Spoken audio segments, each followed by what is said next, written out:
The smoke was so thick that Simone couldn't see her own hands as she crawled across the bedroom floor.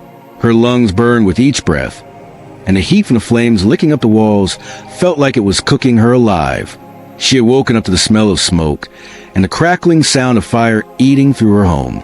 But when she tried to open the bedroom door, it wouldn't budge. "Blake!" she screamed, pounding on the door with both fists. "Blake, help me! The door is stuck." Her throat was raw from the smoke. She could barely get the words out. Simone twisted the doorknob again and again, throwing her whole body against the door, but something was blocking it from the other side. The fire was spreading fast, racing across the curtains and up the walls. The heat was unbearable. Then she heard him. Blake's voice came from the other side of the door, calm and quiet.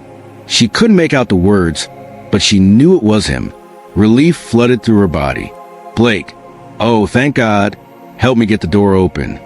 Simone coughed violently, her body shaking. "I can't breathe." There was silence. Then she heard footsteps, not running toward her, walking away. "Blake." Her voice cracked. "Blake." The footsteps continued down the hallway, growing fainter. Simone's heart stopped. He was leaving. He was actually leaving her to die. No, no, no. She threw herself at the door again, ignoring the pain shooting through her shoulder. Black smoke filled the room completely. Now, she couldn't see anything. Her body felt heavy, like someone had filled her arms and legs with sand. She sank to the floor, pressing her face against the small gap at the bottom of the door, trying to find any pocket of clean air. This couldn't be how her story ended. Not like this. Not at 32 years old, with so much life still ahead of her. But her body wouldn't cooperate anymore. The smoke had filled her lungs and the world was going dark around the edges. In the distance, she heard sirens. Sirens meant help was coming. Sirens meant maybe, just maybe, she had a chance. Simone held on to that sound like a lifeline as consciousness slipped away from her. She woke up to bright lights and the steady beeping of hospital machines. Her throat felt like someone had scraped it raw with sandpaper. And when she tried to move her arms, pain shot through them like lightning. Simone looked down and saw thick bandages wrapped around both forearms. The skin that showed was red and blistered. "Mrs. Bennett, try not to move too much." A nurse appeared beside her bed, adjusting the four in her arm. "You're very lucky to be alive. The firefighters got to you just in time." Lucky. That was an interesting word choice. Simone closed her eyes and the memory came flooding back. The locked door, Blake's voice, his footsteps walking away. Over the next few days, as Simone drifted in and out of consciousness in the ICU, she heard things. Nurses talked while they thought she was sleeping. Doctors discussed her case in low voices in the hallway. And what she heard made her blood run cold. The husband said he wasn't home when the fire started. One nurse whispered to another while changing Simone's bandages. But Mrs. Chin from next door swears she saw his car in the driveway. Said she watched him drive away right as the flames were visible in the upstairs window. "That's strange," the other nurse replied. "Why would he lie about that?" "No idea. But the fire department said something was blocking the bedroom door from the outside. They had to break it down to get to her." Simone kept her eyes closed and her breathing steady, but her mind was racing. Blake had been there. He had been home, and he had locked her in that room to die. The question was why. Blake visited her in the hospital on her 4th day there. He came in carrying flowers, his eyes red like he'd been crying. When he saw her lie in a hospital bed, bandaged and broken, he rushed to her side. "Simone, baby, I'm so sorry." His voice shook. "I should have been there. I should have been home to save you." Simone looked at him, really looked at him, and saw someone she didn't recognize. This man had promised to love and protect her. They had been married for 5 years. She had trusted him with her life, and he had tried to take it. "Where were you?" she asked, her voice barely above a whisper. "I was at a late meeting with investors downtown," Blake said quickly, reaching for her hand. She pulled it away. "I got the call from the fire department, and I drove home as fast as I could. When I saw our house, saw the flames. Simone, I thought I'd lost you." It was a good liar.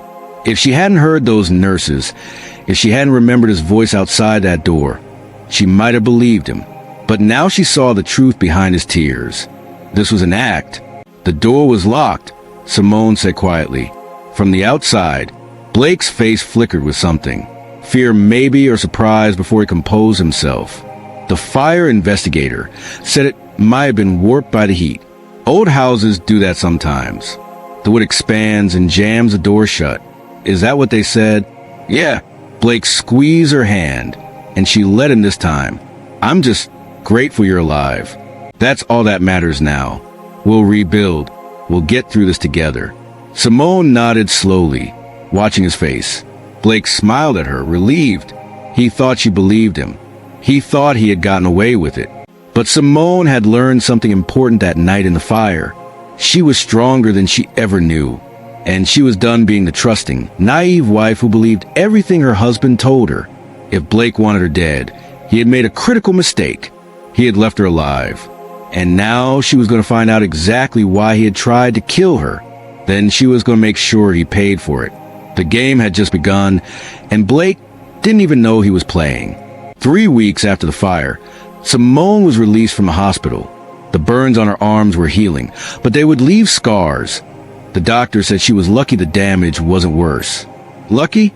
There was that word again. Simone didn't feel lucky. She felt angry.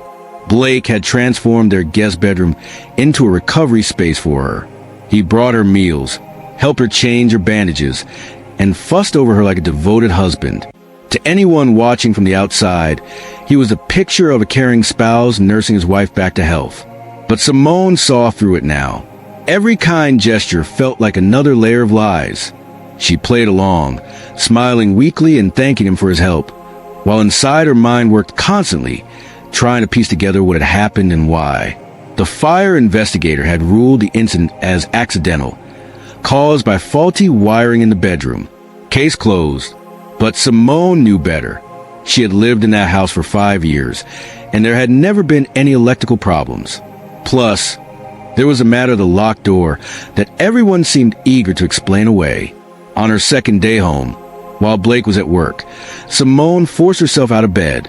Her body ached, but she had to see the damage for herself. She walked slowly up the stairs to their bedroom. The door had been replaced, but the room itself was a disaster. The walls were black with soot, the furniture charred and ruined. The smell of smoke still hung heavy in the air. Simone moved carefully through the debris, looking for something, anything that would prove what she knew to be true. Near the doorway, half buried under fallen plaster, she found it. The remains of the door lock mechanism. The metal was twisted and melted, but she could still see where something had been jammed into it from the outside. A screwdriver maybe, or a metal rod. Something to keep the door from opening. She took out her phone and snapped photos from every angle. Then she noticed something else. The fire hadn't started in one place. There were multiple burn patterns on the walls and corners far apart from each other. Simone was a fire expert, but even she could tell this wasn't normal. Fires usually started in one spot and spread. This fire had started in several places at once. Someone had set this fire deliberately, and that someone was Blake. But what? That was the question that haunted her. They had a good marriage, or so she thought. Sure, Blake had been distant lately, working longer hours and spending more time on his phone, but lots of married couples went through rough patches. It didn't usually lead to attempted murder. Simone spent the afternoon searching through Blake's office in their home. She felt like a spy in her own house, listening for the sound of his car in the driveway while she rifled through his papers and opened his desk drawers. Most of it was boring business stuff, contracts, property listings, invoices. But then she found his personal laptop tucked in the bottom drawer. Her hands shook as she opened it. Blake wasn't careful about security. His password was their wedding anniversary. How romantic. Simone logged in and started searching through his files. At first, she didn't find anything unusual. Work emails, spreadsheets, photos of properties. Then she checked the trash folder on his email. The place where people thought deleted things disappeared forever. People were always so careless about the trash. The email subject line made her stomach drop. We need to talk about the plan. Simone clicked it open. The email was from someone named Amber Morrison, sent 3 months ago. The message was short but devastating. Blake, I know you said it would take time, but I'm tired of waiting. When are you going to leave her? You promised me we'd be together. I can't keep sneaking around like this. Either you end things with Simone, or I'm done with this whole thing. And don't think you can just string me along. I know about the insurance policy. If something happens to her, I want my share. Simone read the email 3 times, each word burning into her brain. Blake was having an affair with someone named Amber Morrison, and they had talked about her life insurance policy. She clicked through more deleted emails, finding an entire conversation thread between Blake and this woman. The messages went back over a year. They had met at some real estate conference. The affair had started innocently enough. Drinks after meetings, late-night conversations. But then it had turned into something more. Amber wanted Blake to leave Simone. Blake had been stalling, saying the timing wasn't right, that he needed to figure out the finances first. Then, 2 months ago, the tone of the emails changed. Amber had discovered that Simone had a substantial life insurance policy, $1 million, with Blake as the sole beneficiary. She had also learned that Simone's parents had left her a sizable inheritance that was held in trust, which would go entirely to Blake if Simone died. The emails after that were careful, never explicitly saying what they were planning, but the implication was clear. If Simone died, Blake would be rich and free to be with Amber. All their problems would be solved. Simone's phone rang, making her jump. It was Blake. "Hey, honey, just wanted to check on you," he said, his voice warm with false concern. "How are you feeling?" "Tired," Simone said, keeping her voice weak. "I was just resting." "Good. I'll be home in a couple hours with dinner." "Love you." "Love you too." Simone lied. She hung up and immediately forwarded all the deleted emails to her own private email address, one that Blake didn't know about. Then she cleared the laptop's history, so he wouldn't know she had been snooping. Simone sat back in Blake's office chair, her mind reeling. Her husband had tried to kill her for money, for an insurance payout and an inheritance, and he had a mistress waiting in the wings to help him spend it. The betrayal cut deeper than any physical wound. But underneath the pain, something else was growing, something cold and sharp and focused. Blake had made a mistake. He had underestimated her. He thought she was weak, naive, easy to fool. He thought the fire had broken her. He was wrong. Simone picked up her phone and called her best friend, Nadia, a lawyer who had been checking on her constantly since the fire. "Nadia," Simone said when she answered, "I need your help with something, and it has to stay completely between us." "Of course," Nadia replied immediately, hearing the seriousness in Simone's tone. "What's going on?" "Blake tried to kill me, and I'm going to prove it." Nadia came over the next morning, while Blake was at work. Simone had never been so grateful for a friend's sharp mind and legal expertise. They sat in the living room with all the evidence spread out on the coffee table, photos of the door lock, printouts of the emails, and Simone's notes about the timeline of events. "This is serious," Nadia said, examining everything carefully. "But we need to be smart about how we handle it. If we go to the police now with just this, Blake could talk his way out of it. Rich men with good lawyers have a way of making problems disappear. So what do we do?" Simone asked. "We build an airtight case," Nadia said. "We gather more evidence. We document everything, and we make sure that when we finally take him down, he can't wiggle out of it." They came up with a plan. Simone would pretend to have memory problems from the smoke inhalation and trauma. She would act confused about the details of the fire, asking Blake innocent questions that would make him think she didn't remember anything suspicious. Meanwhile, she would secretly investigate, gathering evidence and building a case that would be impossible to deny. "But you have to be careful," Nadia warned. "If Blake realizes you're onto him, he might try again. And next time, you might not be so lucky." Simone knew the risk, but she also knew she couldn't just walk away. Blake had tried to murder her. If she didn't stop him, he would keep the insurance money, get away with his crime, and probably do the same thing to the next woman who trusted him. Over the next week, Simone played her role perfectly. She asked Blake confused questions about the night of the fire. "Was I alone in the house?" she would ask. "I can't remember." "Were you home?" Blake would patiently explain that he had been at a meeting, that she had been alone, that it was an accident caused by bad wiring. Each lie made her hate him more. While Blake thought she was recovering and confused, Simone was actually conducting a thorough investigation. She reached out to a friend from college who had become a fire investigator. Without revealing too much, she sent him the photo she had taken to the bedroom. His response confirmed her suspicions. "Simone, I don't want to alarm you, but this doesn't look like an accidental fire. See these burn patterns? Multiple points of origin. And that door lock looks deliberately jammed. Has anyone from the fire department contacted you about this?" Simone told him the official investigation had ruled it accidental. Her friend was shocked. He offered to do an independent review if she wanted off the record. Simone accepted.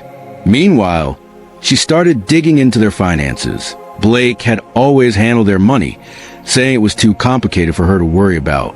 She had trusted him, never questioning where their money went or how much they had. That had been stupid. She could see that now. What she found made her sick. Blake had been systematically draining their joint accounts for months, transferring money to accounts she didn't have access to. He had taken out loans using her name and their house as collateral. He had even borrowed against her inheritance trust, something she didn't even know was possible. They weren't just in debt.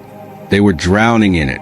Blake had been living far beyond his means, spending money on expensive gifts and hotel rooms. Gifts and hotel rooms for Amber Morrison. No doubt the life insurance money wasn't just about starting a new life with his mistress. Blake needed it to cover his debts. Without that payout, he would lose everything. Simone felt like she was living in a nightmare. Every smile Blake gave her was poisoned. Every "I love you" was a lie. She wanted to scream at him to expose his betrayal. But she forced herself to stay calm. Revenge would be sweet, but only if she did it right. She also started watching Blake's movements carefully. He didn't know she could see his location through the family tracking app on their phones. She had set it up years ago for safety reasons, and Blake had forgotten it existed. Now, she used it to track where he went during his supposed business meetings. 3 times in 1 week, Blake's location showed him at the Grand Hotel downtown, always in the afternoon, always for 2 to 3 hours. Simone knew what that meant. She drove to the hotel one day, parking across the street, where she could watch the entrance. Sure enough, at 2 o'clock, Blake's car pulled into the parking garage. 15 minutes later, a woman walked into the hotel lobby. She was young, maybe late 20s, with long blonde hair and expensive clothes.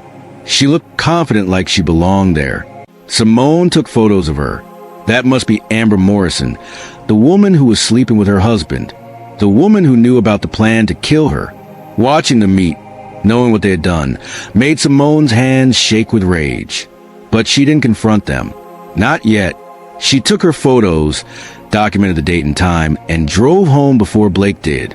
That night, Blake came home with flowers and takeout from Simone's favorite restaurant.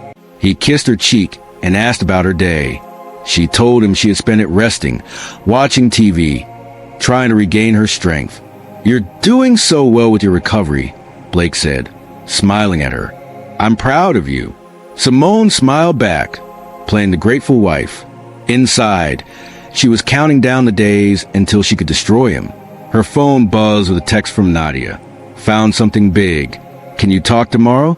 Simone's heart raced.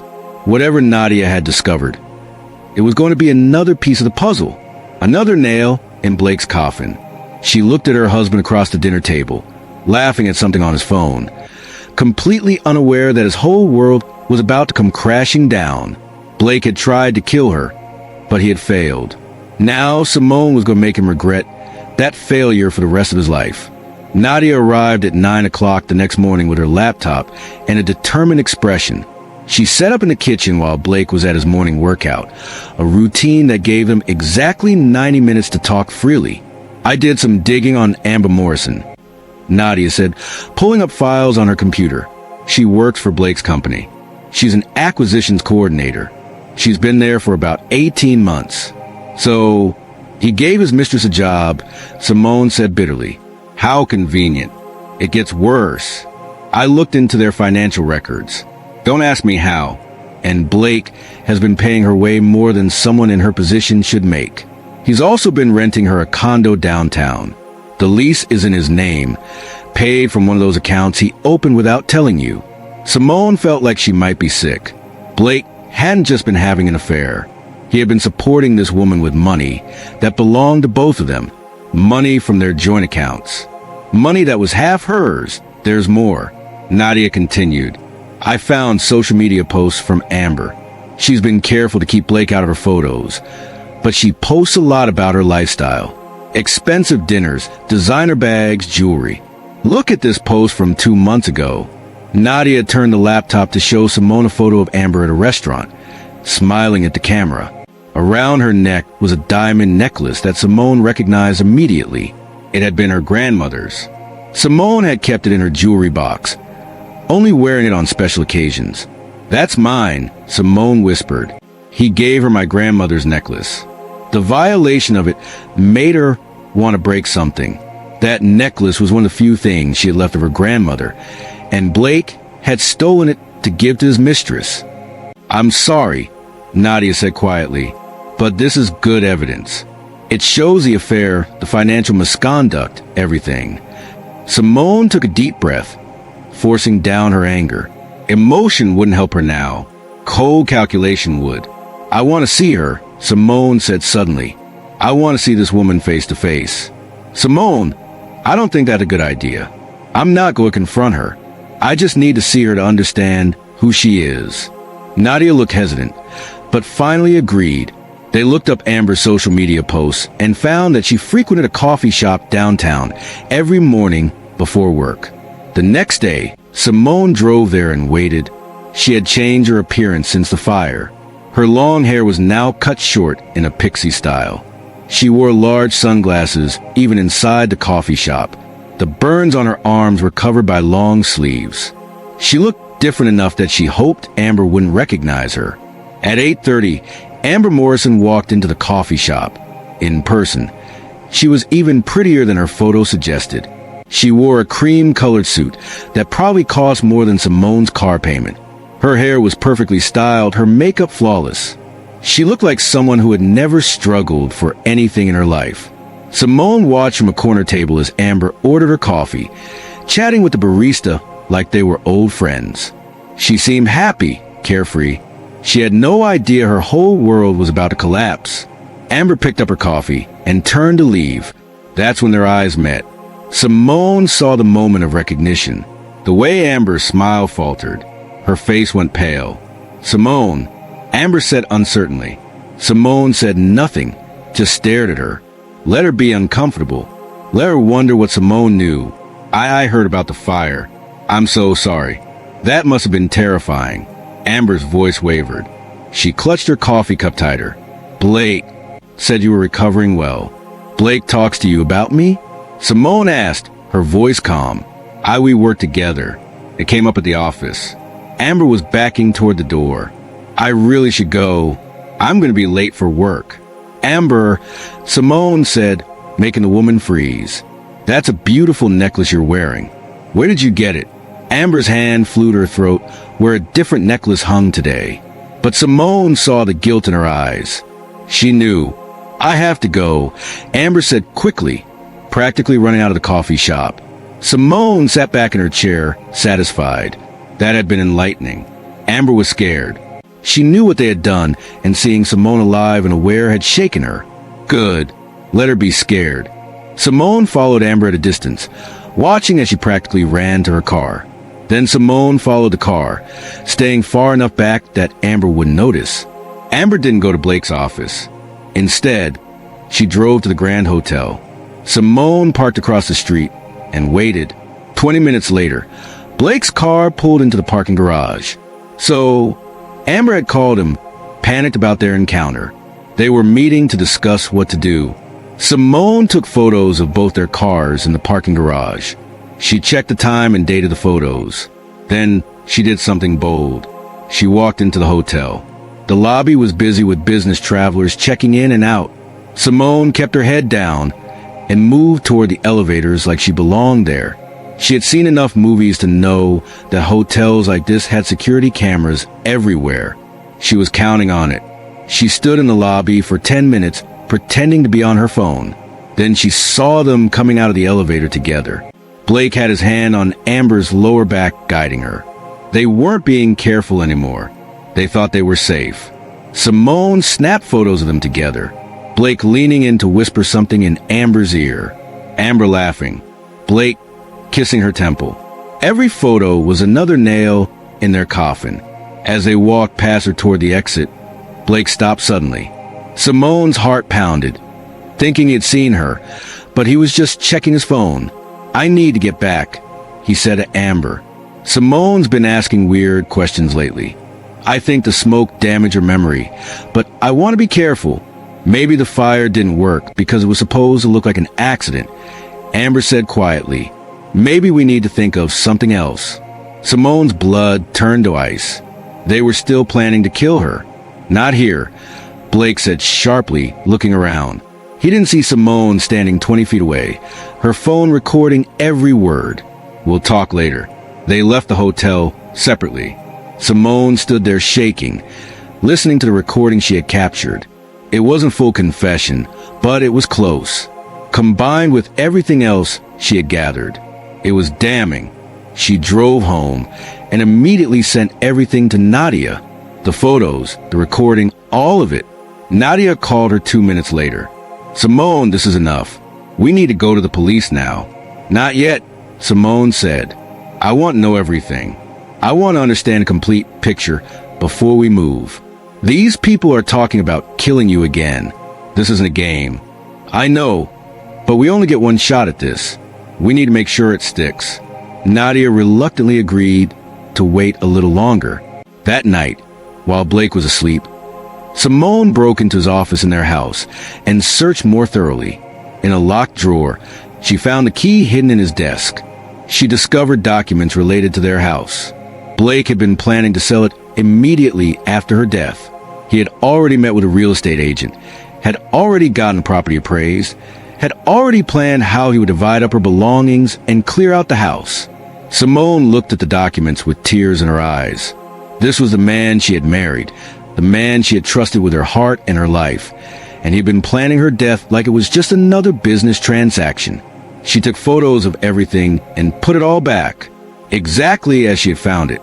Then she went back to bed, lying next to the man who wanted her dead, and started planning her next move. Blake had taught her a valuable lesson. Trust was for fools. Love was a weapon, and survival meant being smarter and more ruthless than your enemies. Simone could do that. In fact, she was counting on it. 3 days after the hotel encounter, Simone sat in an unmarked office downtown across from Detective Harrison Cole. Nadia had arranged a meeting, calling in a favor from a law school friend who knew the detective personally. Harrison was in his mid-40s with gray streaks in his hair and the tired eyes of someone who had seen too much. "Mrs. Bennett," he said, gesturing for her to sit. "Your friend tells me you have some concerns about your house fire." Simone placed a thick folder on his desk. Inside was everything she had gathered over the past weeks. The emails between Blake and Amber, the financial records showing the drained accounts, photos of the door lock, the fire investigator's unofficial analysis, pictures of Blake and Amber together, and the recording from a hotel. Detective Cole went through it methodically, his expression growing more serious with each page. When he finished, he sat back in his chair and studied Simone carefully. "This is a lot of evidence," he said. "Why didn't you come to the police sooner?" "Because I needed to be sure," Simone replied. "And I needed to have enough proof that he couldn't talk his way out of it. You should have come to us immediately. What your husband did, what he tried to do, was attempted murder. Every day you stayed in that house with him, you were in danger. I know, but I also know how these things work. Rich men with good lawyers make problems disappear. I needed to build a case that was impossible to ignore." Harrison nodded slowly. "You're right about that, but you're also lucky you're still alive to tell this story." He tapped the folder. "Do you mind if I keep this? I want to review everything more carefully." "That's a copy. Keep it." Harrison studied her for a long moment. "There's something else you should know, Mrs. Bennett. Your husband has a history." Simone's stomach tightened. "What do you mean?" "Blake Bennett was married before he met you. His first wife, Patricia, died 7 years ago in a car accident. Her car went off a bridge late at night. Blake was the sole beneficiary of her life insurance policy. He used that money to start his real estate business. The room seemed to tilt. You think he killed her too? I think it's suspicious. At the time, there wasn't enough evidence to investigate further. Blake had an alibi. He was supposedly at home when the accident happened. But Patricia's family always believed something was wrong. Her car was new, well-maintained. The weather was clear that night, and she was an experienced driver who knew that road well. Simone felt sick, so he's done this before possibly, but we couldn't prove it then and the case went cold. However, with what you brought me today, we might be able to reopen that investigation. Harrison leaned forward. Mrs. Bennett, I'm going to be honest with you. What you collected is good, but it's not enough for an arrest yet. We need something concrete. A direct confession. Proof of planning. Something that puts the attempted murder directly on Blake with no room for doubt. What do you suggest? We need to make him slip up. Make him think he's in danger of being caught. So, he does something stupid. Criminals get sloppy when they panic. They spent the next hour planning. Harrison would quietly investigate Blake's financial records and the original fire report. Meanwhile, Simone would continue gathering evidence and with Harrison's guidance would create situations where Blake might reveal more of his plans. Be careful, Harrison warned as she left. If Blake even suspects you know the truth, he becomes a cornered animal, and those are the most dangerous kind. Simone went home and found Blake in the living room working on his laptop. He smiled when he saw her. The loving husband acted in full effect. Hey, baby, how was your day? He asked. Tiring. I went for a short walk trying to build my strength back up. Simone sat down next to him, glancing at his laptop screen. What are you working on? Just some property listings. Blake closed the laptop quickly. Too quickly, Blake, Simone said carefully. Can I ask you something? Of course. I've been trying to remember details about the night of the fire. The doctors say my memory might come back in pieces. I remembered something today, and I wanted to ask you about it. She watched his body language shift, becoming tense. What did you remember? I remember calling out to you. I'm pretty sure I heard your voice outside the bedroom door. Simone kept her expression innocent and confused. But you said you weren't home. Did I dream that? Was that the smoke affecting my brain? Blake's face went pale for just a second before he recovered. Honey, you were in a traumatic situation. The doctor said you might have some mixed up memories. I wasn't home that night. I was across town at a meeting. I wish I had been there. Maybe I could have saved you sooner. You're probably right, Simone said, backing down. It just felt so real. Trauma can do that, Blake said, put his arm around her. She forced herself not to flinch. Try not to think about it too much. Focus on healing. That night, after Blake fell asleep, Simone checked his laptop. He hadn't logged out properly. She found his search history, and her heart nearly stopped. He had been researching accidental deaths. Specifically, he had looked up information about carbon monoxide poisoning, about making it look like a gas leak accident, about whether life insurance paid out for household accidents. Blake was planning to try again. Simone took screenshot of everything and sent them to both Nadia and Detective Cole. Then she went to the bathroom and threw up, her body shaking with fear and rage. She couldn't stay in this house anymore, not with Blake actively planning another attempt on her life. She texted Nadia, I need somewhere safe to stay tonight. Within an hour, Nadia had arranged for Simone to stay at her apartment. But they had to be smart about it. If Blake knew she was on to him, he might run or destroy evidence. Simone came back to bed and pretended to sleep.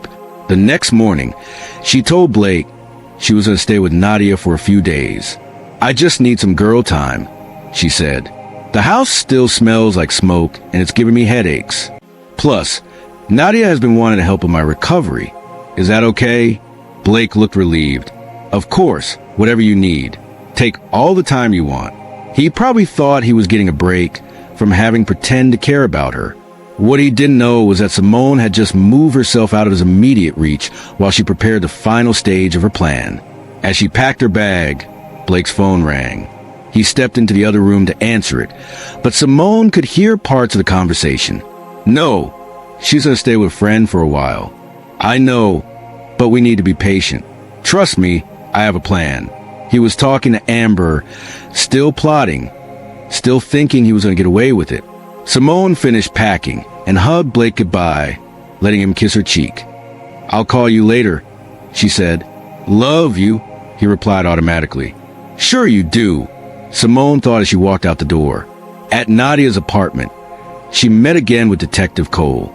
You had been busy. I pulled the original fire investigation report.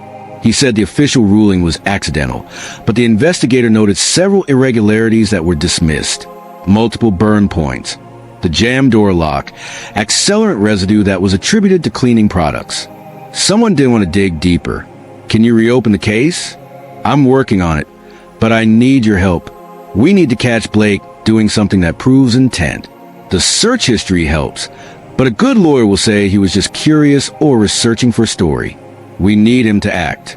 They came up with a plan. It was risky, but Simone was done playing it safe. She was going to force Blake's hand, make him reveal himself completely, and when he did, she would be ready to watch him fall. Simone had been staying at Nadia's apartment for 4 days when she put her plan into action. She called Blake that morning, her voice carefully neutral. Hey, I think I'm ready to come home today, she said. I miss our house. Are you sure? I thought you needed more time. Blake sounded uncertain. I do miss you. Simone lied smoothly. And I've been thinking about the fire a lot. I want to go through some of our documents. The insurance company needs information about what was lost. And I figure I should start organizing everything. There was a pause on the other end. I can handle all that for you. You don't need to worry about the paperwork. I want to do it. It'll help me feel productive. Simone kept her tone light. Besides, I need to look at our financial records anyway. I was thinking about our bank accounts, and I realized I don't even know what we have anymore. When I'm feeling better, I want to be more involved in our finances. Another pause longer this time. Okay, I'll see you tonight then.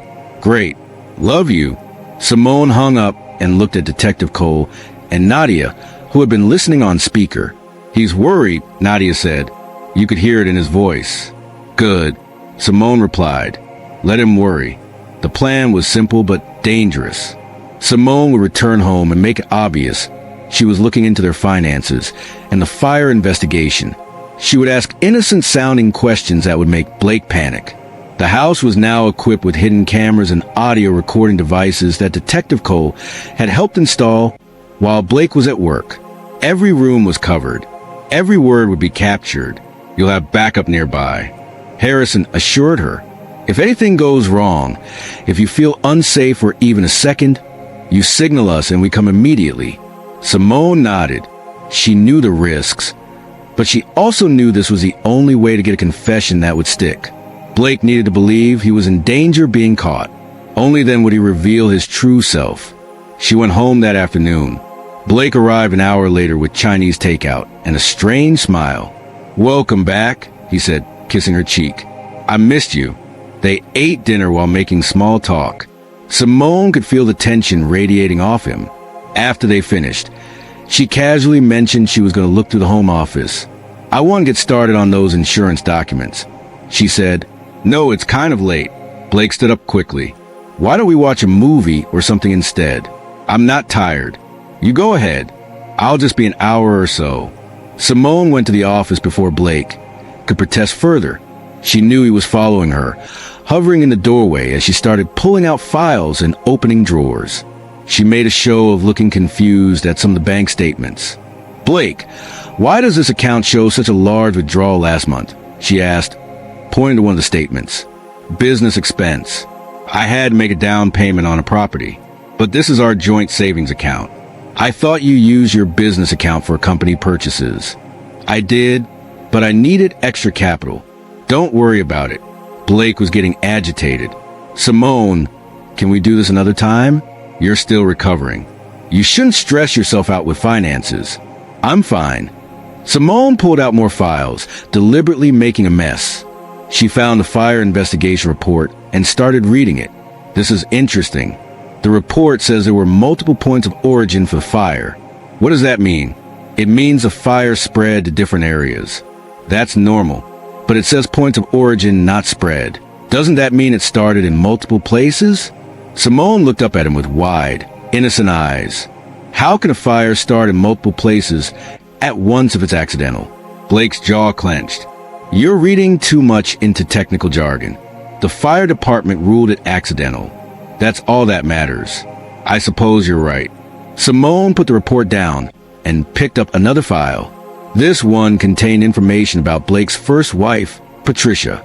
Simone had planted it there earlier, wanting to see his reaction. Blake, I didn't know you kept files about Patricia. All the color drained from Blake's face. Where did you find that? It was in the bottom drawer. I was looking for our marriage certificate for the insurance company. Simone opened the folder, revealing the news clippings about Patricia's accident. It's so sad. She died so young and in such a tragic accident. Put that away. Blake's voice was sharp. Now, all pretense of patience gone. I just think it's strange that you've had 2 wives involved in fatal accidents. I said, put away. Blake grabbed the folder from her hands and shoved it back in the drawer, slamming it shut. That's private. That's none of your business. I'm your wife. How is it not my business? Patricia's death was investigated and ruled an accident. I don't want to talk about it. Blake was breathing hard, his face red, and the fact that you're comparing it to your fire is insulting. I didn't cause either incident. I never said you did. Simone kept her voice calm even as her heart raced. The cameras were catching all of this. His aggressive behavior, his defensiveness. I'm sorry if I upset you. I was just curious. Blake took a deep breath, clearly trying to compose himself. I'm going to go make some calls for work. Please just leave the office alone for tonight. He left the room, and Simone heard him go upstairs. She waited a few minutes, then quietly followed. She could hear him on the phone in their bedroom, his voice low and urgent. Simone positioned herself outside the door, where the hidden microphone would pick up his conversation clearly. We have a problem, Blake was saying.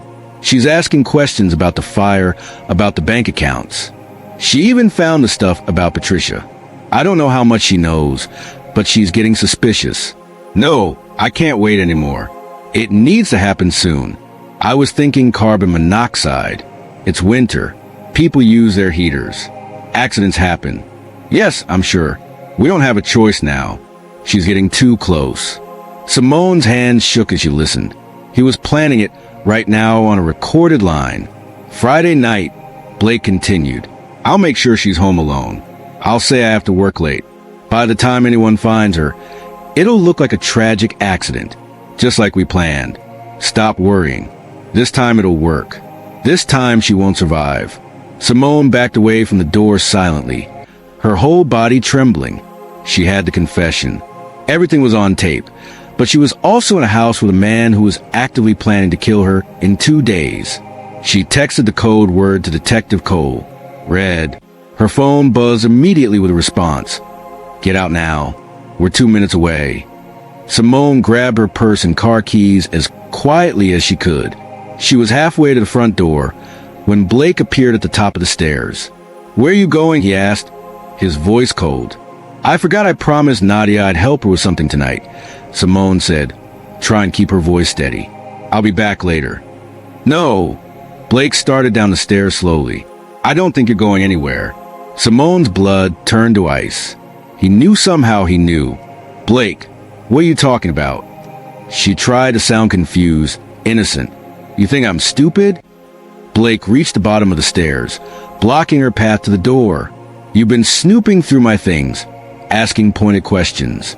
You obviously know something. I don't know anything. I'm just trying to understand our finances. Liar. Blake took a step toward her.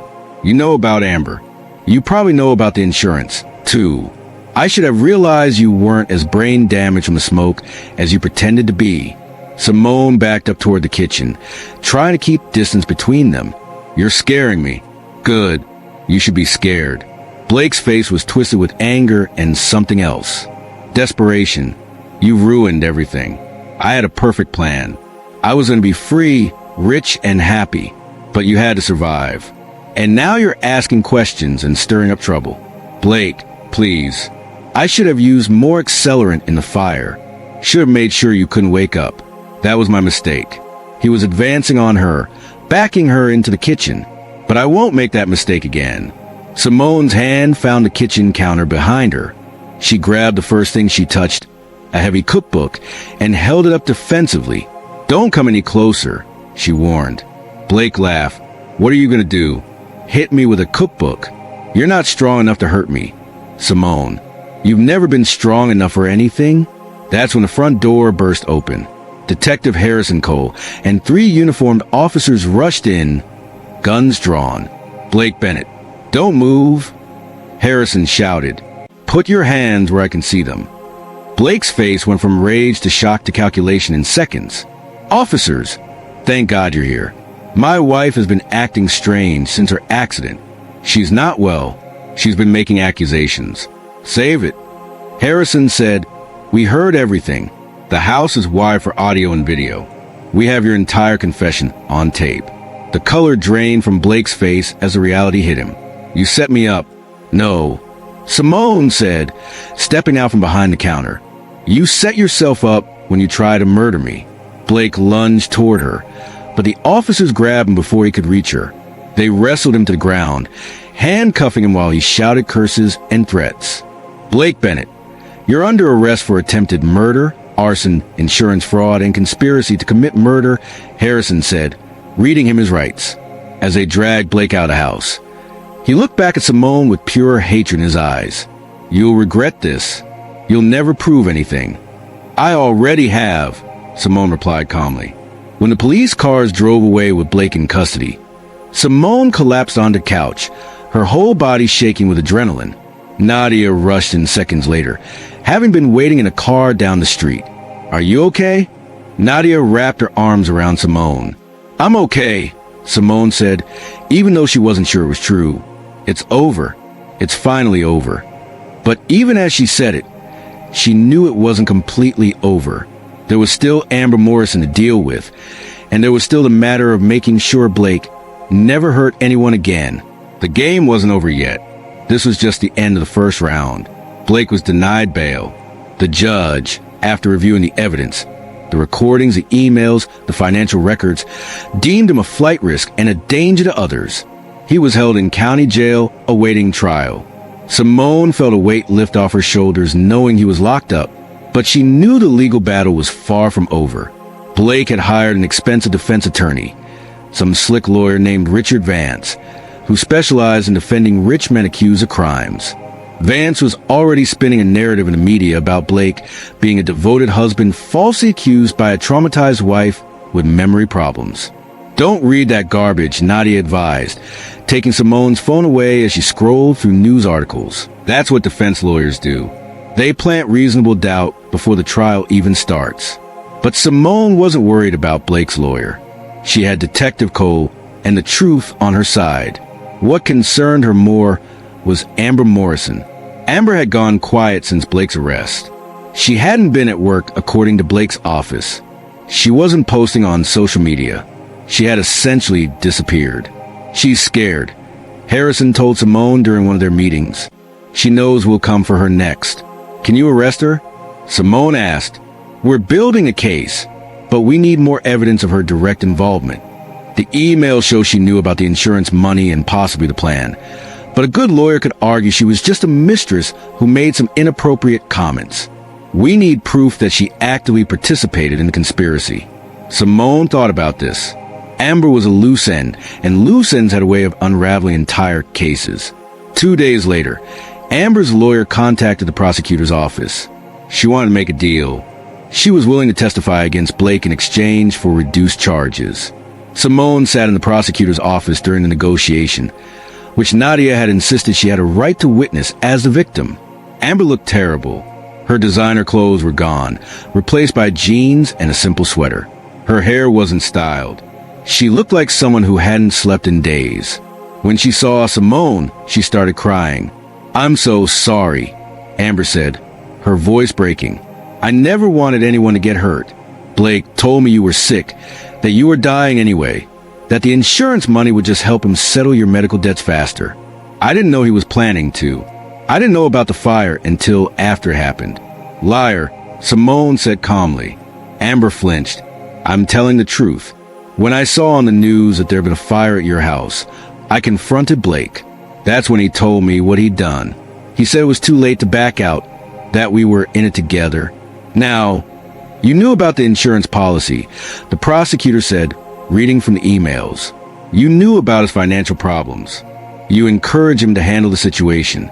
Those are your words. I thought he was going to divorce her. Amber sobbed.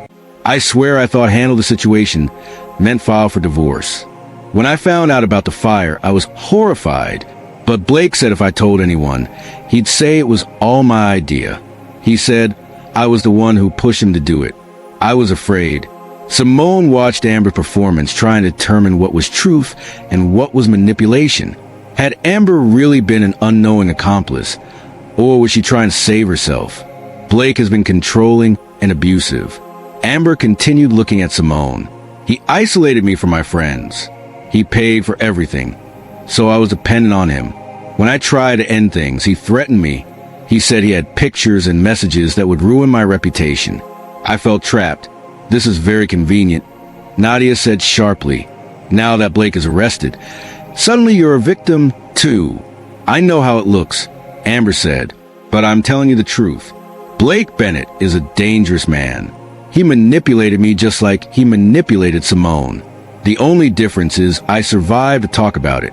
The prosecutor and Amber's lawyer negotiated for another hour. In the end, they reached an agreement. Amber would testify against Blake, providing details about their affair, his financial problems, and any conversations they had about the fire. In exchange, she would plead guilty to insurance fraud and conspiracy, receiving a reduced sentence of 10 years with possibility of parole after 5. Simone wanted to protest. 10 years didn't seem like enough for someone who was part of a murder plot. But Nadia explained that Amber's testimony would be crucial in ensuring Blake got a much longer sentence. Sometimes they have to make deals with small fish to catch the big shark, Nadia said. After the meeting, as everyone was leaving, Amber approached Simone. Her lawyer tried to stop her, but Amber pushed past him. I know you hate me, Amber said quietly. I hate myself too. I was stupid and selfish, and I believed Blake's lies. But I want you to know that I'm glad you survived. When I heard you were still alive, I was relieved. That sounds terrible, but it's true. Simone looked at this woman who had helped destroy her life. Part of her wanted to rage, to scream about betrayal and stolen necklaces and attempted murder, but another part of her just felt tired. I don't forgive you, Simone said, and I don't want your apology, but I hope prison teaches you to make better choices about the men you involve yourself with. Amber nodded, tears streaming down her face. I hope you find happiness again. You deserve it. As Amber walked away with her lawyer, Nadia put an arm around Simone. How are you feeling? Honestly, I'm just glad it's almost over. But there was still one more surprise waiting. That evening, Detective Cole called with news that would change everything. We reopened the investigation into Patricia Bennett's death. He said, Blake's first wife. We've been going through old evidence and we found something. What? Patricia's car had a mechanical failure that night. The brake line was cut, made to look like natural wear and tear. But our forensics team was able to determine it was deliberate, and we found something else. Patricia had reached out to a divorce lawyer 2 weeks before she died. She was planning to leave Blake. Simone felt cold, so he killed her too. We believe so. And with your testimony about what happened to you, we can establish a pattern. Blake Bennett doesn't just kill for money. He kills when women try to leave him or when they become inconvenient. Can you charge him for Patricia's murder? We're working on it. The evidence is older and harder to prove, but combined with your case, it paints a clear picture. Blake Bennett is a serial killer. He just happens to kill for insurance money instead of other reasons. The trial was set for 3 months later. In the meantime, more of Blake's past came to light. Former girlfriends came forward with stories of controlling behavior and threats. Business partners revealed shady dealings and fraud. The man Simone had married seemed to peel away like layers of an onion, revealing something rotten at the core. Blake's lawyer tried everything. He argued Simone had set up the whole thing out of revenge for the affair. He claimed the recordings were doctored. He suggested Simone had started the fire herself for attention, but each argument fell apart under scrutiny. The evidence was overwhelming. The jury deliberated for only 4 hours before returning a verdict. Guilty on all counts.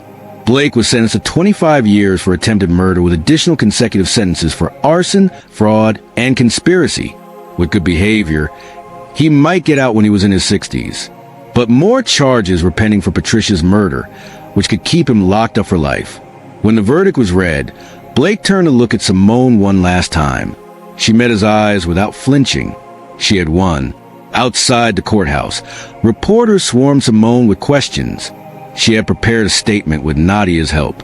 Blake Bennett tried to silence me by killing me, Simone said into cameras. He failed, and now his voice will be silenced behind bars for decades. I hope my story encourages other women to speak up when they're in danger. Trust your instincts. Document everything and never let anyone make you feel like you're crazy for suspecting the truth. The next day, Simone put her house up for sale. She couldn't live there anymore. Not with all those memories. She used the money from the sale plus the divorce settlement to start fresh. She wasn't done yet. She still had one more chapter to write in her story. And this one would be about rebuilding, not revenge.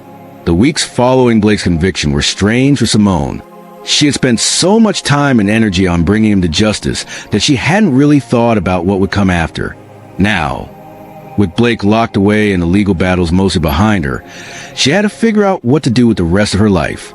She moved into a bright, modern apartment downtown, as far from her old house as possible.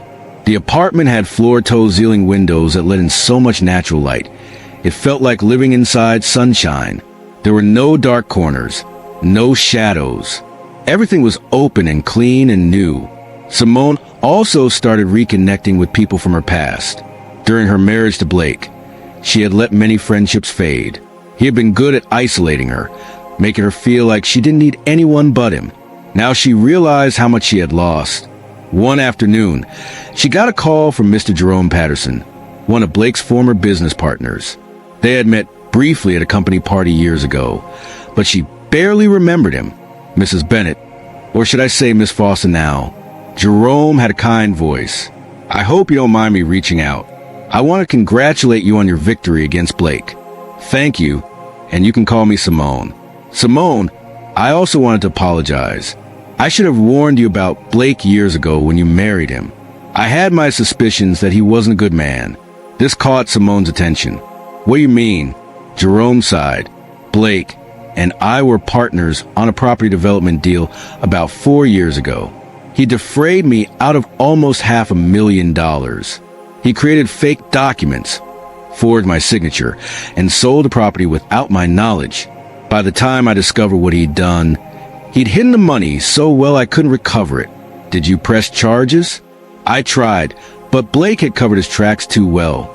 His lawyers made it sound like I was just bitter about a business deal gone wrong. I dropped the case because I couldn't afford to keep fighting him in court. Jerome paused. When I heard what he did to you, I wasn't surprised. Blake Bennett is a snake. Always has been. I appreciate you telling me this. Simone said, during the trial, they mentioned he had business disputes, but I didn't know the details. There are others like me. Other people Blake has heard over the years. If you're interested, I can connect you with them. Some of them wanted to testify at the trial, but weren't allowed because their cases weren't directly related to yours. Simone thought about this. Blake was in prison, but there were still people suffering from his actions. People who deserve justice. Yes, she said. I'd like to meet them. Over the next few weeks, Jerome introduced her to a handful of Blake's victims. There was Teresa, a woman who had invested her retirement savings in one of Blake's development projects that turned out to be a scam. There was Marcus. No, wait, she couldn't use that name. There was Donald, a contractor Blake had refused to pay after completing a major renovation, forcing Donald's small business into bankruptcy. There was Rachel, a young woman Blake had mentored and then blamed when one of his illegal schemes was discovered. Each story was different, but they all had the same theme. Blake Bennett used people, took what he wanted, and discarded them without remorse. What do we do about this? Rachel asked during one of their meetings. Blake is in prison, but we still haven't gotten any kind of compensation for what he did to us. We file a civil suit, Simone said. We go after whatever assets he has left. Split them among everyone he victimized. Nadia helped him organize a class action lawsuit against Blake's estate. It turned out Blake still had some valuable properties and assets that hadn't been seized. With the criminal conviction, it was much easier to prove fraud in civil court. During this process, Simone also learned more about Amber Morrison. Amber was serving her sentence in a women's correctional facility 3 hours away. Through the prison grapevine, Simone heard that Amber was struggling. She had no visitors. Her family had disowned her. She spent most of her time in the library reading and keeping to herself. Simone tried not to think about Amber. She had told herself she didn't care what happened to the other woman. But sometimes late at night, she wondered if Amber had really been as much a victim as she claimed. One person who surprised Simone was Detective Harrison Cole. After the trial ended, he continued to check in on her regularly. At first, she thought it was just professional follow-up, but then she realized he genuinely cared about how she was doing. "You seem different," Harrison observed during one of their coffee meetings. "Stronger. I am stronger," Simone said. "Blake tried to break me. You tried to kill me. But I survived and I won. That changes a person. Have you thought about what you want to do next career-wise?" I mean, Simone had been thinking about this a lot. Before Blake, she had been an interior designer with her own small business. She had loved creating beautiful spaces for people. But after the fire, she couldn't look at a room without thinking about how quickly it could all burn down. "I want to help people," she said slowly, "other survivors, people who've been through fires or other traumas. I want to help them rebuild their lives and their homes." Harrison nodded approvingly. "That's good. Turn your pain into purpose." Inspired by this conversation, Simone started researching fire safety and trauma recovery. She took courses on burn rehabilitation and PTSD. She volunteered as shelter for domestic violence survivors, helping them create safe spaces in their new homes. She also started a blog writing about her experience and what she had learned. She didn't use her real name at first, just calling herself Phoenix because she had risen from the ashes. But her story resonated with people within months. She had thousands of followers, women who had survived abuse, people who had lost everything in fires or other disasters, anyone who had been betrayed by someone they trusted. One day, she got a message that made her stop and think. It was from a woman named Claire. "Dear Phoenix," the message read, "I'm going through something similar to what you described. My husband has been acting strange, and I think he might be planning to hurt me. I have no proof, just a feeling. Everyone thinks I'm being paranoid. Your story gave me the courage to start documenting things just in case. Thank you for sharing your truth. You might have saved my life." Simone read the message 3 times, tears in her eyes. This was it. This was her purpose. She had survived hell, so she could help others escape it. She responded to Claire immediately, giving her practical advice. Document everything. Tell someone you trust. Make copies of important documents. Have an exit plan. All the things Simone wished someone had told her earlier. As the months passed, Simone built a new life. She officially started a business called Rising Phoenix Design and Recovery, specializing in helping fire survivors and people escaping dangerous situations. She consulted on fire safety, helped people design secure homes, and provided emotional support through the recovery process. The civil lawsuit against Blake's estate was successful. After legal fees, Simone and the other victims split about $2 million. It wasn't enough to make up for what they had lost, but it was something. Simone used her share to expand her business and create a scholarship fund for women escaping abusive relationships. She also started speaking at events, telling her story to raise awareness about domestic violence and insurance fraud. At first, public speaking terrified her, but she got better with practice. And every time someone came up to her after speech to say, "Thank you for sharing," or "You inspired me," she knew she was making a difference. One evening about a year after Blake's conviction, Simone was closing up her office when someone knocked on the door. It was getting dark outside, and she was alone in the building. For a moment, Fear gripped her. Old habits from living with Blake. But when she looked through the window, she saw it was Harrison Cole holding 2 coffee cups. "Thought you might want some company," he said when she opened the door. "I know you work too late." Simone smiled and let him in. They sat in her office drinking coffee and talking about everything and nothing. Harrison told her about his day, the cases he was working on. She told him about a new client she was helping, a family whose house had burned down due to faulty wiring. "You're doing good work," Harrison said. "I'm proud of you." "Thanks. That means a lot coming from you." There was a pause, and then Harrison said, "Simone, I know the timing might not be perfect, but I'd like to take you to dinner sometime. Not as a detective checking on a victim, but as well as a man who thinks you're remarkable and would like to get to know you better." Simone looked at him, really looked at him. Harrison was kind, honest, and had proven himself trustworthy when she needed help most. But was she ready for something romantic? "I like that," she said carefully. "But I need to take things slow. Really slow. Slow works for me," Harrison said with a gentle smile. "I'm a patient man." As Simone locked up her office that night and walked her car, she felt something she hadn't felt in a long time. Hope. Not just hope for justice or safety, but hope for happiness. Real, genuine happiness. Blake had tried to destroy her, but instead, he had set her free. Free from his lies, free from her naivety. Free to become the strongest version of herself. The battle wasn't completely over. Blake could still appeal, and there were always new legal issues popping up. But Simone had won the war. She had survived, rebuilt and found purpose in her pain, and that was the best revenge of all. Simone had successfully avoided thinking about Blake for months. She had built a new life, started her business, and was slowly opening her heart to the possibility of happiness again. Then she received a letter from the prison.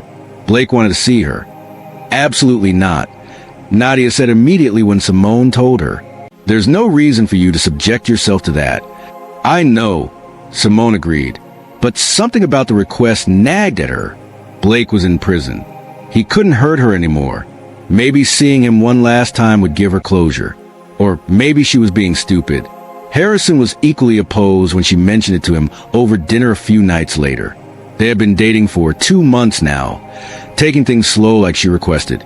He was gentle and patient, everything Blake hadn't been. "He's trying to manipulate you," Harrison said. "Guys like Blake, they can't stand losing control. He wants to see you to prove he still has power over you. But he doesn't have power over me anymore," Simone pointed out. "Maybe I want him to see that. Maybe I want him to see me thriving while he rots in prison." Harrison studied her face. "This isn't about closure for you, is it? This is about showing him that he lost." Simone smiled. Maybe, after a week of consideration, she agreed to the prison visit. Nadia insisted on coming with her, and Harrison arranged to be in the facility during the visit just in case. The prison was a gray, depressing place. Everything was concrete and metal bars. The visitor's room smelled like disinfectant and despair. Simone sat at a table, her hands folded in her lap, waiting.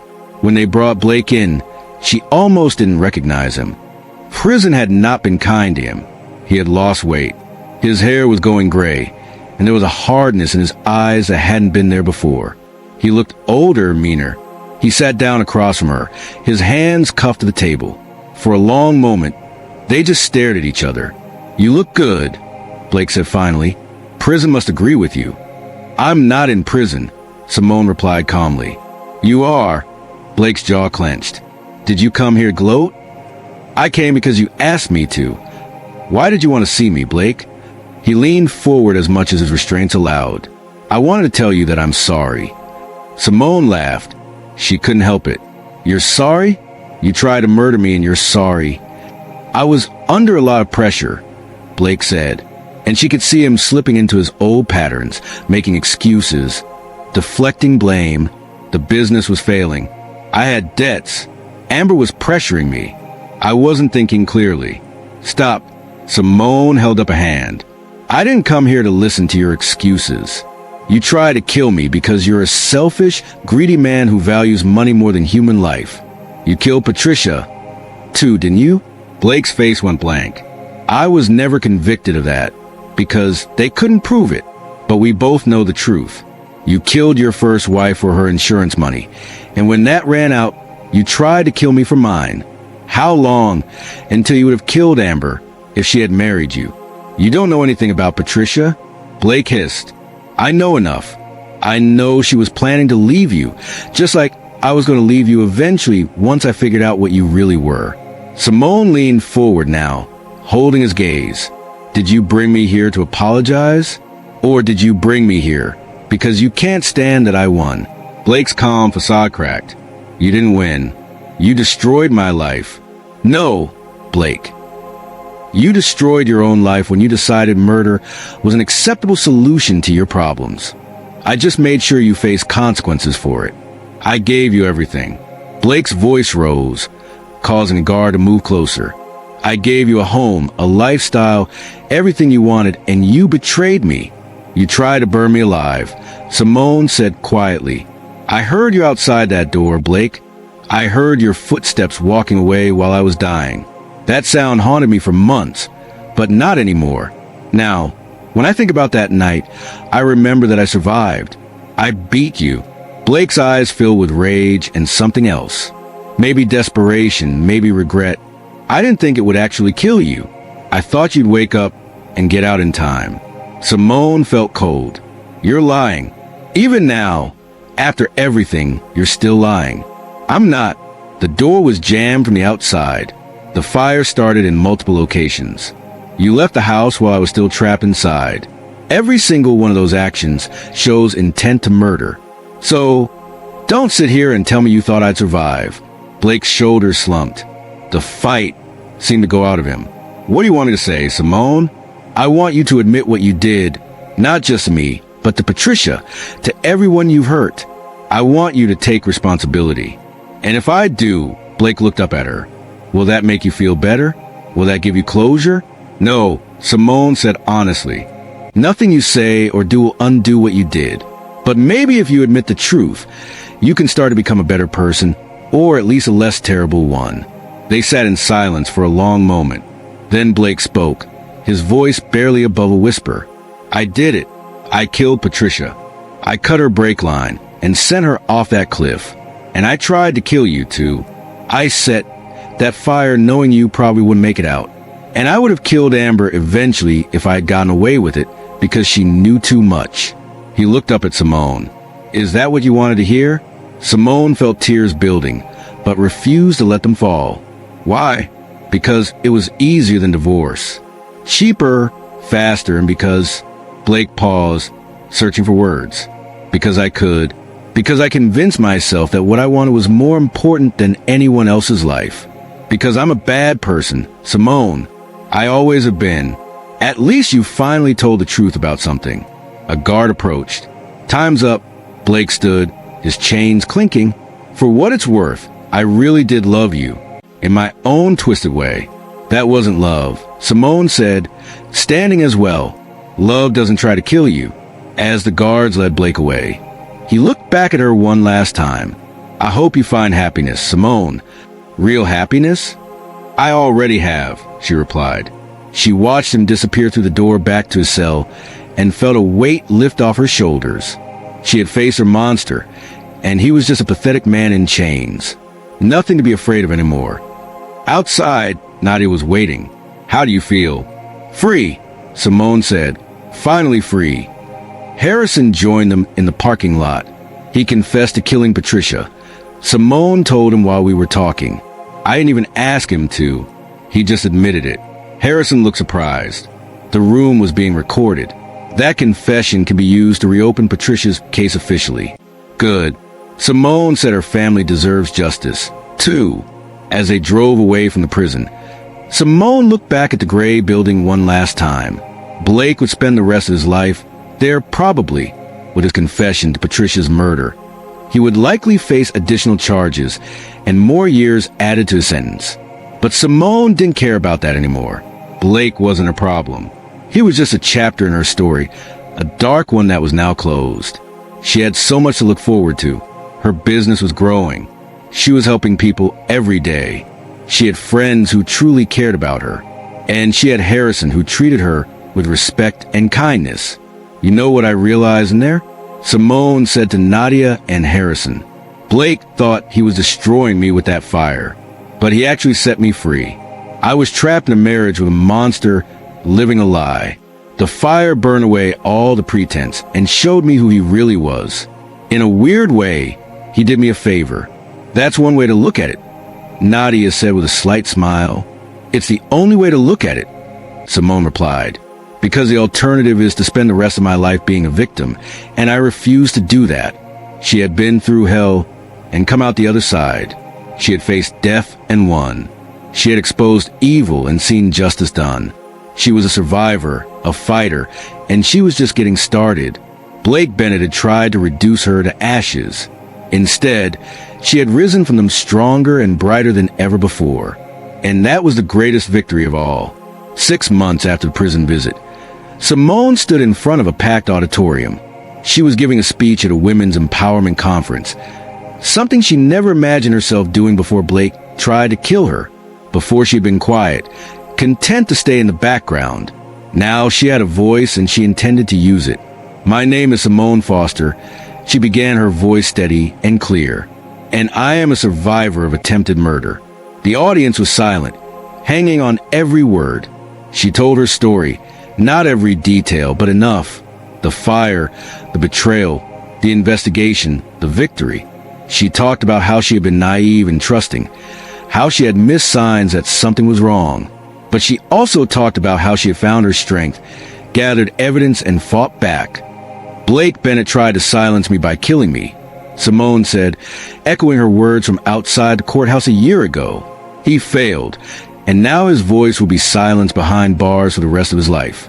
I'm telling you this not for sympathy, but to show you that you have more power than you think. If you're in a dangerous situation, trust your instincts. Document everything. Reach out for help. And never let anyone convince you that you're crazy for suspecting the truth. She paused, looking out at the sea of faces. But my story isn't just about surviving. It's about thriving. After Blake was convicted, I had a choice. I could let his betrayal define me, let make me bitter and afraid. Or I could use my experience to help others. I chose the latter. Simone talked about her business, Rising Phoenix Design and Recovery. She talked about the family she had helped, the lives she had touched. She talked about finding purpose in her pain. The fire that was meant to kill me actually set me free. She said, it burned away my illusions about my marriage and showed me who I really was underneath. I discovered that I'm stronger than I ever knew. I'm braver. I'm more resilient. And I'm not alone. She gestured to the audience. None of us are alone. Every person in this room has faced challenges. Some of you have survived things I can't even imagine. But you're here. You're still standing. And that makes you warriors. The applause started slowly, then built to a standing ovation. Simone felt tears in her eyes, but they were good tears, happy tears. After the speech, people lined up to talk to her. They shared their stories, thanked her for her courage, asked for advice. Simone stayed for hours talking to each person, offering what help she could. One woman, probably in her 50s, approached near the end. My daughter is in a situation similar to what you described, she said quietly. Her husband controls everything, her money, her phone, where she goes. She's afraid to leave. Can you help? Simone gave her a business card. Call me tomorrow. We'll figure out a safety plan together. As the conference ended and people filtered out, Harrison appeared at her side. He had been sitting in the back row, supporting her like he always did. That was amazing, he said, kissing her cheek. You were amazing. It felt good, Simone admitted. Scary, but good. Come on, Harrison said, taking her hand. I have a surprise for you. He drove her to a building downtown that she didn't recognize. When they went inside, she gasped. It was a huge open space with perfect lighting and modern fixtures. A sign on the wall read, Rising Phoenix Recovery Center. Coming soon. What is this? Simone asked. It's yours. Harrison said, well, it will be. I talked to Jerome Patterson and some of Blake's other victims. We all pulled our money together and bought this space for you. It can be a headquarters for your business, a counseling center for survivors, a resource hub, whatever you want it to be. Simone was speechless. She walked through the empty space, imagining what it could become: offices where she could meet with clients, a workshop area where she could teach fire safety classes, meeting rooms for support groups, maybe even a small apartment for people who needed emergency housing. "I don't know what to say," she finally managed. "Say you'll accept it," Harrison replied. "You've helped so many people." "Simone, let us help you." She turned to him, tears streaming down her face. "Thank you for everything, for believing in me, for supporting me, for being patient while I figured out how to trust again." Harrison pulled her into a hug. "You never have to thank me for that. Being with you has been the easiest thing in the world." Over the next 3 months, Simone transformed the space into something beautiful. The Rising Phoenix Recovery Center opened with a big celebration. All her friends were there. Nadia, Jerome, the other people Blake had victimized, her new clients, and people she had met through her speaking engagements. Detective Cole, she still sometimes called him Harrison in her head, gave a speech about how proud he was of what she had built. Simone Foster could have let her trauma destroy her, he said. Instead, she used it to build something that will help countless people. That takes extraordinary strength and courage. The center offered multiple services. Simone's interior design work for fire survivors, safety consultations for people in dangerous relationships, support groups for trauma survivors, financial planning for people rebuilding their lives. She hired a small staff of counselors and consultants, creating jobs while also expanding her reach. She also partnered with local law enforcement to create a database of signs of potential domestic violence and insurance fraud. If someone came to her with concerns, she had resources to help them document and report suspicious activity before it was too late. One morning, about a year and a half after Blake's conviction, Simone got a call from Detective Cole. "You need to sit down for this," he said. Simone sat. "What's wrong?" "Nothing's wrong. Actually, something's right. Blake just pleaded guilty to Patricia's murder. His lawyer advised him to take a deal rather than risk trial. He's getting life in prison without parole." Simone closed her eyes, thinking of Patricia, a woman she had never met, but whose fate had been so similar to her own. Her family must be relieved. They are. They want to meet you, actually, to thank you. If you hadn't survived and fought back, we never would have reopened Patricia's case. "I like that," Simone said. She met with Patricia's family the following week. They were kind people, still grieving their daughter even after all these years. Patricia's mother hugged Simone tightly. "You gave us justice," she said. "You gave us closure." "Thank you. I'm sorry I couldn't save her," Simone said. "I wish I had known about her when I married Blake." "It's not your fault," Patricia's father said. "Blake was very good at hiding who he really was. But you expose him. You made sure he can never hurt anyone else." As Simone drove home from that meeting, she thought about the strange journey her life had taken. 2 years ago, she had been a naive woman married to a monster. She had almost died, but she had survived, fought back, and won. Now she was helping others do the same. She had a purpose. She had a community. She had love in her life again. That evening, Harrison came over with dinner. They ate on her balcony, watching the sunset. "I got offered a job," Harrison said casually. Simone looked at him. "That's great. What kind of job?" "FBI. They want me to join a task force investigating domestic violence, murders, and insurance fraud. Apparently, our case got a lot of attention in law enforcement circles." "Are you going to take it?" "I don't know. It would mean traveling a lot, being away for weeks at a time." He reached across the table and took her hand. "I wouldn't want to leave you." Simone squeezed his hand. "Harrison, if this is your dream job, you should take it. I'm not going anywhere. I'll be here when you get back from your trips." "Are you sure?" "I'm sure." Simone smiled. "Besides, I have my own work to focus on. The center is expanding. I'm writing a book about my experience. I'm starting a podcast. I'm busy, too." Harrison laughed. "A book and a podcast. When did you decide all this?" "Last week. A publisher reached out after seeing my speech at the conference. They want me to write about recovery and resilience. And I thought a podcast would be a good way to share other people's stories, too, not just my own. You're incredible, Harrison said. Do you know that? I'm learning to believe it. Simone replied honestly. That night as she lay in bed, Simone thought about everything that had happened. The fire, the betrayal, the investigation, the trial, the rebuild. It had been the hardest period of her life, but also the most transformative. Blake had tried to break her, but instead, he had forged her into something stronger. She was no longer the woman who blindly trusted and quietly accepted. She was someone who questioned, who fought, who refused to be a victim. Her scars, both physical and emotional, were part of her story now. She didn't hide them anymore. The burns on her arms had faded, but were still visible.